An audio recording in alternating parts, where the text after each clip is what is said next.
Pendant qu'on espère en Dieu, il faut qu'on continue à faire ce qui est juste. Quand j'ai un problème personnel, cela ne me donne pas le droit de lâcher et d'arrêter de poursuivre l'appel de Dieu pour ma vie. Restez avec nous dans Jouissez de votre vie.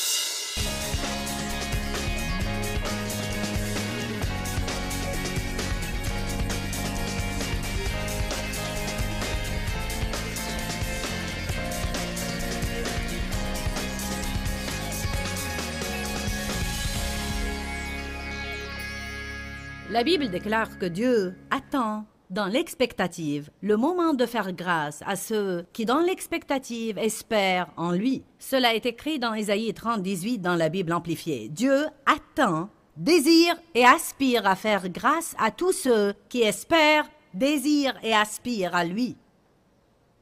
Car Dieu dit, « Y a-t-il quelqu'un qui croit en moi?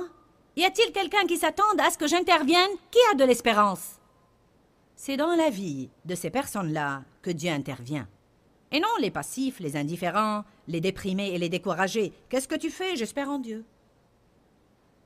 On ne doit jamais dire « Je crois que tout ce que je peux faire, c'est prier. J'ai tout essayé. » N'est-ce pas une déclaration stupide? Je crois que tout ce que je peux faire maintenant, c'est prier. J'ai tout essayé.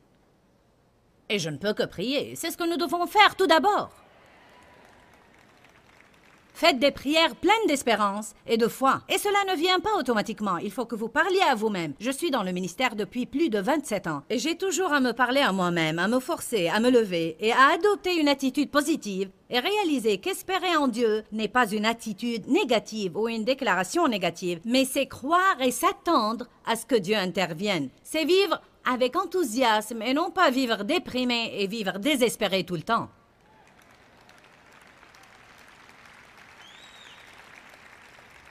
J'ai un enseignement que je vais prêcher bientôt quand je trouverai le temps opportun et qui est intitulé « Gardez votre passion et votre enthousiasme au sujet de Dieu ». Je crois vraiment qu'on s'habitue souvent à ce que Dieu fait et les choses qui nous enthousiasmaient et nous encourageaient à nous lever chaque jour et aimer la vie deviennent dépassées. Il est merveilleux de servir Dieu. Comment feriez-vous face à vos problèmes sans Jésus? Ce ne serait pas amusant, n'est-ce pas? Allez au psaume 25. Je veux qu'on lise 3 psaumes sur l'espérance en Dieu. Qui a besoin de cela ce soir?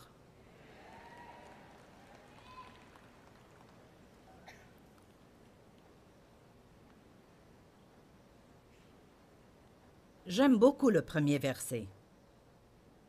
En fait, je l'ai souligné en jaune dans ma Bible. Et je lis souvent le psaume 25. Il est écrit « Vers toi, Seigneur, j'élève mon âme ». C'est le premier pas. Seigneur, je te donne ma vie. Ne lui donnez pas seulement votre argent, mais donnez-lui vous-même aussi. Il vous veut. Mon Dieu, je me fie à toi, et je me tourne vers toi, et en toi je mets ma confiance.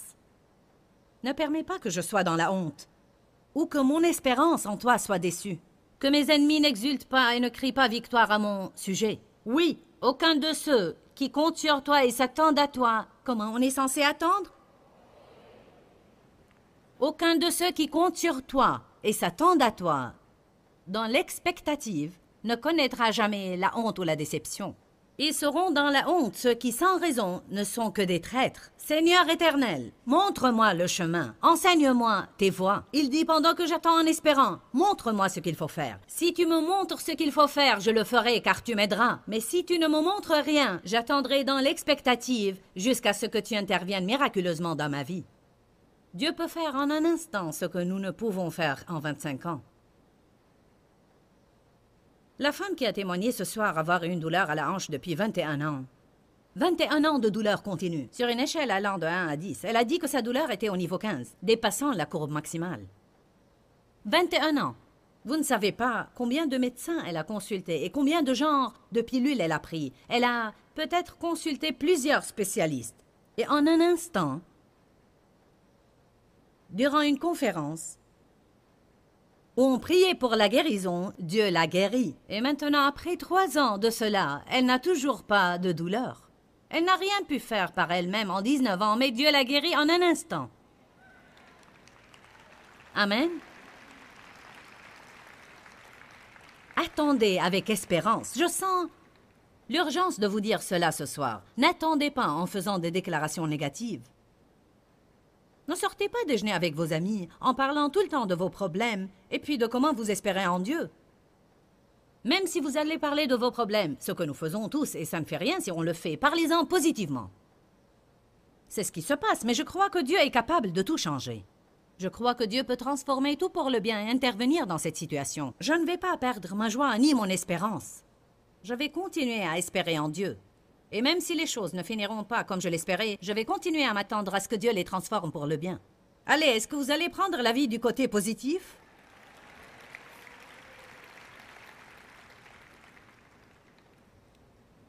Tout au long de ce psaume, David témoigne de sa foi en Dieu et non pas de sa peur. Il ne parle pas beaucoup de ses problèmes, mais il déclare en fait comment il est sûr que son espérance en Dieu ne le laissera jamais honteux et sans réponse. Allez au psaume 33, 22. J'ai été rempli d'enthousiasme quand j'ai lu ça. J'ai dit « Oh Jésus, Alléluia ». J'ai crié à haute voix quand je l'ai lu. « Ouh, c'est un beau verset !»« Que ta miséricorde et ta bienveillance soient sur nous, ô Seigneur, dans la mesure de notre attente et notre espoir en toi. » Ouh, vous pouvez dire « Ouh, c'est un beau verset !» En d'autres termes, il dit « Avec la même mesure que nous espérons en toi, Seigneur. » Avec cette même mesure que ta miséricorde et ta bienveillance soient révélées dans notre vie. Si j'espère un peu en Dieu, je recevrai un peu d'aide. Si j'espère beaucoup en lui, je recevrai beaucoup d'aide.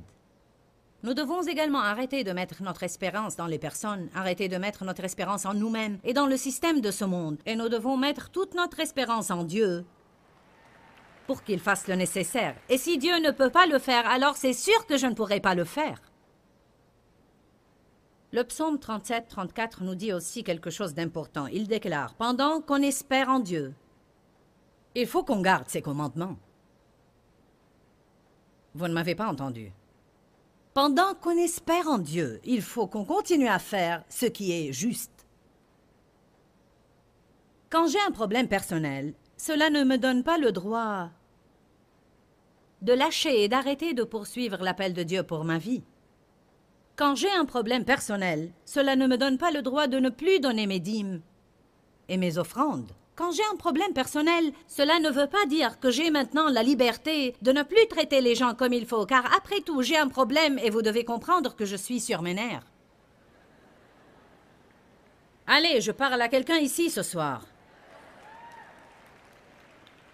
Vous dites, j'espère en Dieu, mais est-ce que vous continuez à garder ses commandements?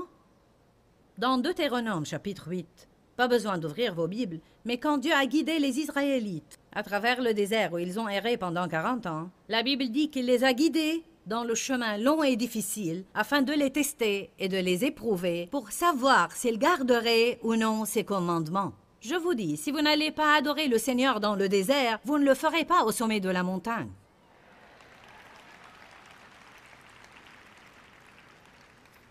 Espérez en Dieu. Ésaïe 40, 31 dit « Mais ceux qui espèrent en l'Éternel renouvellent leur force. Ils prennent leur vol comme les aigles. » Quelque chose va se passer pendant qu'ils espèrent. Ils vont renouveler leur force. Mais ceux qui espèrent en l'Éternel renouvellent leur force. Ils déploient leurs ailes comme les aigles. Ils courent et ne se lassent pas. Ils marchent et ne se fatiguent pas. Et pendant que vous espérez en Dieu, vous vous fortifierez dans votre foi pour faire quoi que Dieu vous demandera de faire et au moment qu'il précisera. Si vous n'avez pas la force de Dieu en vous, ce qui arrive à beaucoup de gens, c'est qu'ils ne gardent pas leur foi forte et dès qu'ils ont un problème, ils se hâtent pour se fortifier dans la foi. Il serait très sage de notre part de passer une partie de notre jour en espérant en Dieu et dans sa présence et en disant « Je t'aime Seigneur, j'espère en toi, j'attends à ce que tu interviennes dans ma vie, merci de m'avoir fortifié, je ne sais pas ce qui va se passer demain Seigneur, mais je veux être prête en ce moment. » Je ne veux pas être mauvaise, géniale, négative et plaintive. Je veux rester calme, cool et sereine. Je veux rester stable. Si vous espérez en Dieu, il vous demandera de faire quelque chose, mais ça peut être quelque chose que vous ne voulez pas faire. Alors vous avez besoin d'être fortifié par le Seigneur pendant que vous attendez, pour que vous fassiez tout ce qu'il vous demandera de faire. Et s'il vous demandait de confronter une personne que vous ne voulez pas confronter, vous savez quoi? Beaucoup de gens ici n'aiment pas la confrontation. Vous essayez de fuir le plus loin possible de la confrontation. Mais Dieu veut souvent qu'on confronte les gens et qu'on confronte le mal dans notre vie. Et si Dieu vous demandait de continuer à faire une chose à laquelle vous voulez échapper? Et si Dieu vous demandait d'abandonner une chose à laquelle vous voulez tenir? Vous avez besoin de force pour faire cela. Et si vous étiez dans une mauvaise relation? Et si vous teniez à une relation d'amitié avec quelqu'un? Ou une relation amoureuse qui vous entraîne de plus en plus dans le mal et dans le péché? Mais vous êtes attaché à cette relation émotionnellement. Votre âme est liée à la sienne dans cette relation. Vous craignez d'être seul. Et si Dieu dit ce que vous devez faire, vous avez espéré en moi, et maintenant vous êtes convaincu dans votre cœur que vous devez oublier et abandonner cette relation, car en fait, elle empoisonne votre vie. Mais rien en vous ne veut cela. Vous avez besoin de la force et de la grâce de Dieu pour le faire. Et si Dieu vous demandait de rester avec quelqu'un avec qui vous ne voulez pas rester? Et si tout ce qui est en vous veut dire « sors d'ici tout de suite ». Tu m'entends? Sors d'ici. Je ne veux plus te supporter un jour de plus. Et si vous étiez comme Agar dans Genèse qui s'était enfuie devant Sarah car celle-ci l'a maltraitée, et l'ange de Dieu l'a rencontrée dans le désert et lui a dit « Retourne chez ta maîtresse et humblement sois lui soumise. Retourne chez elle !» Je parle avec quelqu'un ce soir. Et si Dave avait perdu tout espoir en moi au début de notre mariage, je n'étais pas facile à vivre. J'avais beaucoup de problèmes dans ma vie. Beaucoup de problèmes. Et ce n'était pas tout de ma faute car j'ai été maltraitée et j'avais du mal à savoir qui j'étais, à plus forte raison comment agir. J'avais besoin d'aide. Vous savez quoi? Il se peut que Dieu vous assigne la responsabilité d'aider une personne qui serait une écharpe dans votre chair au début. N'avez-vous pas prié pour que Dieu se serve de vous? Si, mais ce n'est pas ce que je voulais dire. Salut, je parle à quelqu'un ce soir. N'avez-vous pas prié pour que le Seigneur se serve de vous? Seigneur, laisse-moi aider quelqu'un. Vous savez, on veut aider les personnes agréables. On veut aider les personnes qui réagissent rapidement en nous rendant notre amour. Et si Dieu vous demandait de rester dans un endroit où vous ne voulez pas rester, ou de quitter un endroit où vous voulez rester, et si votre patron vous rendait fou, mais vous êtes la seule lumière et la seule espérance dans ce lieu obscur, et vous voulez plus que tout quitter ce lieu, mais Dieu vous dit « Je veux que vous y restiez. » Allez. Seigneur, je veux que tu te serves de moi, mais seulement si c'est confortable. Et si vous espériez en Dieu pour qu'il vous donne votre percée, et il vous dit « Je veux que vous alliez et fassiez la paix. » Seigneur, je prie pour la paix. Non, je veux que vous alliez faire la paix. Je veux que vous preniez l'initiative de parler à cette personne qui vous a fait du mal et vous a maltraité. Je ne veux pas que vous attendiez à ce qu'elle vienne à vous. Je ne veux pas que vous attendiez à ce que j'intervienne miraculeusement. Je veux que vous alliez par la force de ma puissance et je veux que vous alliez faire vous-même la paix. Je veux que vous vous humiliez et que vous dites « Oublions le passé et soyons amis. » Je ne peux pas faire ça, Seigneur.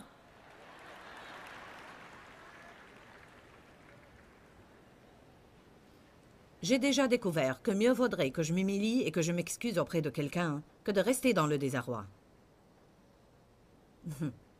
Et si Dieu vous demandait de semer des graines pour avoir votre percée ou de donner quelque chose que vous voulez garder? J'ai prié pour quelque chose de particulier, pour une longue période. Je sais de quoi je parle. Parfois, vous oubliez quelques principes que Dieu vous a appris. Je donne mes offrandes régulièrement et la protection de Dieu est sur moi grâce à cela. Mais il m'arrive parfois d'avoir besoin d'une percée spécifique dans un domaine. Et que Dieu me révèle que pour récolter, il faut que je sème une graine spéciale, qui doit être à chaque fois quelque chose qui m'est très important. Et non pas quelque chose dont je n'aurais pas besoin de toute façon. J'avais besoin d'une percée dans un certain domaine. En relation avec notre ministère télévisé. Et je regardais récemment quelqu'un à la télé. Et j'ai senti que Dieu voulait que je sème une graine. On donne toujours de l'argent du compte de notre ministère. Alors je dis, je vais lui donner une offrande du ministère. Mais Dieu m'a dit non. Que ça soit de ton argent personnel. Bon Seigneur, je vais donner de notre compte d'offrande. Non, je veux que tu donnes du compte de tes achats personnels. Et ce n'était pas une petite somme d'argent. Ma gorge s'est serrée par 3 fois, car j'avais fait plusieurs fois le tour de cette montagne. Je savais que j'avais besoin d'obéir. Écoutez bien, j'ai eu ma percée le jour suivant.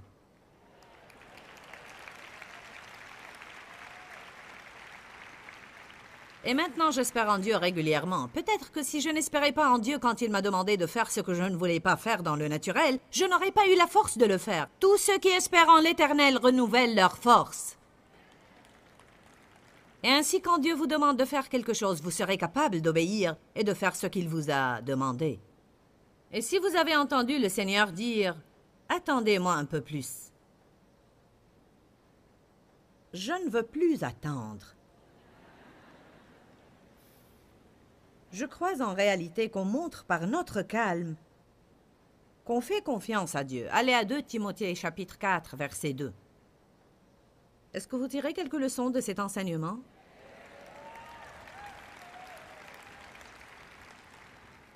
Vous êtes silencieux. Vous avez à m'encourager un petit peu.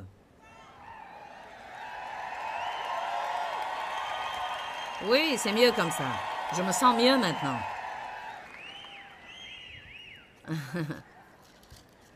2 Timothée chapitre 4, verset 2. C'est un beau verset. Au fait, je vais commencer par le verset 2. Et je vais lire quelques passages qui ne paraîtraient pas pertinents, mais ils le sont. Paul donnait à Timothée des instructions sur l'appel de Dieu sur sa vie qui consiste à prêcher l'Évangile. Il a dit « Proclame la parole, insiste à temps et à contre-temps.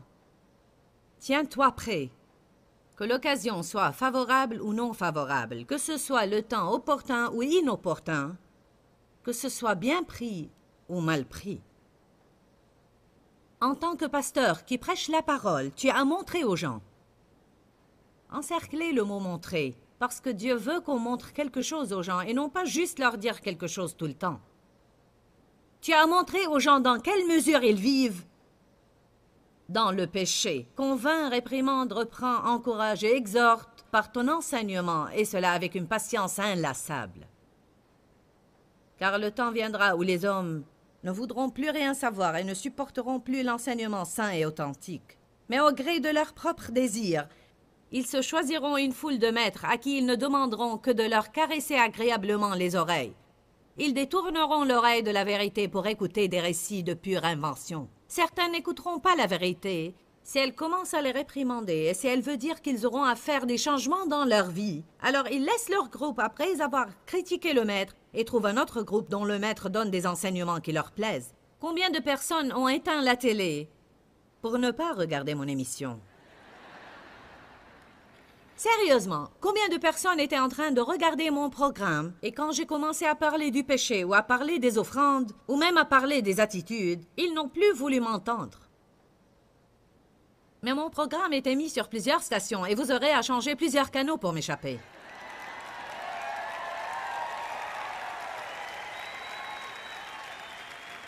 Car vous changez de canal pour regarder un autre et me voici de nouveau. Parfois, les gens me trouvent même quand je ne suis pas à la télé. À minuit et en d'autres temps aussi. Il m'était un plaisir d'entendre un homme dire « Au fait, il a témoigné de cela de l'estrade. » Il a dit « Dieu essayait d'intervenir dans ma vie et je ne voulais pas cela, je ne voulais pas entendre, ni mener une vie chrétienne. » Il a dit « Je changeais de canot et je suis tombé sur ton programme et je ne voulais sûrement pas t'entendre. »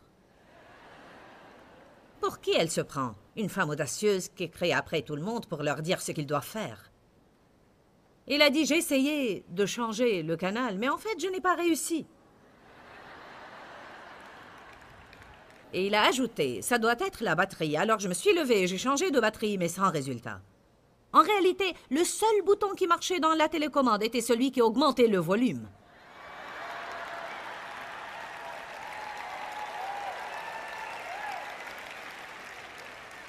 Je lui ai dit, tu as su quel était le problème de la télécommande? Il a dit, à la fin de ton émission, elle a marché normalement. J'ai juste répété l'histoire de cet homme. Amen. Ça ne sert à rien de changer le canal si vous n'aimez pas ce que je dis. Car vous allez me voir ou voir quelqu'un d'autre. Éventuellement, Dieu vous inculquera la vérité d'une façon ou d'une autre, car seule la vérité vous rendra libre. Vous pouvez trouver quelqu'un qui caresserait vos oreilles si vous voulez, mais vous allez rester esclave. Il faut avoir ce dont nous avons besoin, non ce que nous voulons. Il a dit à Timothée, « Va là-bas vite et prêche la vérité. Insiste et sois toujours prêt, car le temps est très court. Montre aux gens dans quelle mesure ils vivent dans le péché. » Verset 5. « Mais toi, Timothée, pendant que tu fais tout cela, écoute bien ce que je veux que tu fasses, Timothée, pour que tu sois fort en Dieu. Je veux que tu restes calme, sobre et serein. » Wouh! Alléluia! J'ai découvert que si je reste calme, cela intensifiera l'onction sur ma vie. Marc 4, n'ouvrez pas vos livres. Jésus est resté calme face à la tempête. Et cela lui a donné l'autorité sur la tempête. Les disciples n'avaient pas d'autorité sur la tempête. Ils n'avaient pas de paix en eux-mêmes pour pouvoir apaiser la tempête. Ça ne dépend pas non plus de ce que nous faisons extérieurement. Il s'agit de notre paix intérieure et de notre sérénité. 1 Pierre 3 dit que Dieu se réjouit dans l'esprit doux et paisible qui n'est ni inquiet ni tourmenté. Planificateur, attention! Car quand vous faites votre petit plan parfait pour un jour parfait ou pour une semaine parfaite, préparez-vous alors à voir vos plans bouleversés. Parce que les parfaits petits plans, en général, réussissent rarement. Dieu m'a dit quelque chose que je veux partager avec vous, et je crois que si vous me comprenez bien, combien d'entre vous sont de grands planificateurs? Bien, beaucoup de personnes. J'ai une de mes filles qui ne planifie pas, et une autre qui planifie chaque seconde de la journée. Devinez laquelle est en paix, celle qui ne planifie pas. Elle dit, que sera, sera. Béni soit Dieu. Qu'est-ce que tu fais, Laura? Rien, je peux venir, bien sûr. Dieu nous a créés différents les uns des autres, et nous sommes constitués différemment pour des appels différents. Et personne n'a à s'excuser pour ce qu'il est. Mais parfois, notre plus grande force devient aussi notre plus grande faiblesse. Il se peut que votre plus grande force devienne le facteur dont Satan se sert pour vous attaquer. Je crois sans aucun doute qu'il faut planifier, car ceux qui ne planifient rien sont souvent ceux qui n'accomplissent rien. Alors j'ai toujours des plans. Voilà ce que Dieu m'a dit, rappelez-vous de cela. Faites un plan, et puis prenez ce plan dans la prière et offrez-le à Dieu comme un sacrifice. En d'autres termes, maintenant, Seigneur, j'ai mon plan, et c'est ce que je veux voir se passer aujourd'hui, cette semaine ou durant ces vacances ou n'importe quand. On parlait aujourd'hui de l'importance de rester calme et serein, et je suis sûre que des millions de personnes qui nous regardent maintenant ont besoin même maintenant dans leur vie d'être calmes et sereins. Si c'est votre cas, ne pensez pas que vous êtes hors norme, car je vous dis que cela arrive assez régulièrement à nous tous. Jésus a abordé le sujet dans Jean 16, 33 et dans d'autres passages dans la parole de Dieu. Et il a dit, vous allez avoir des tribulations, c'est une promesse.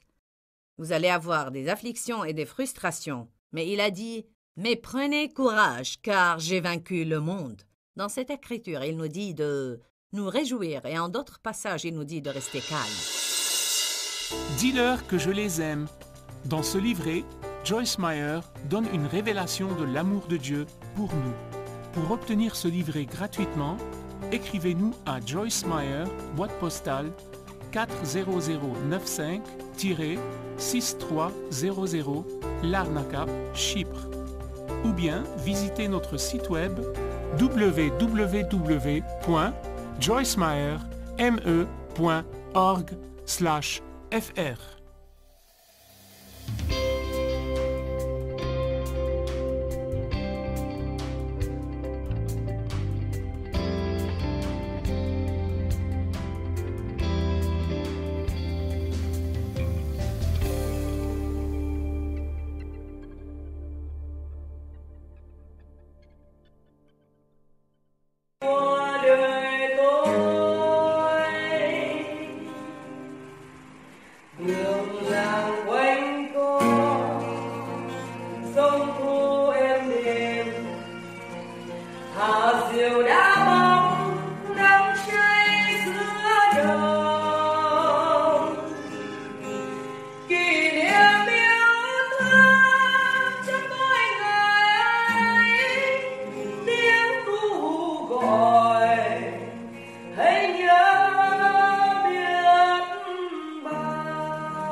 สุขก่อนหิวหิวจะแพ้หัวหลุดน้ำ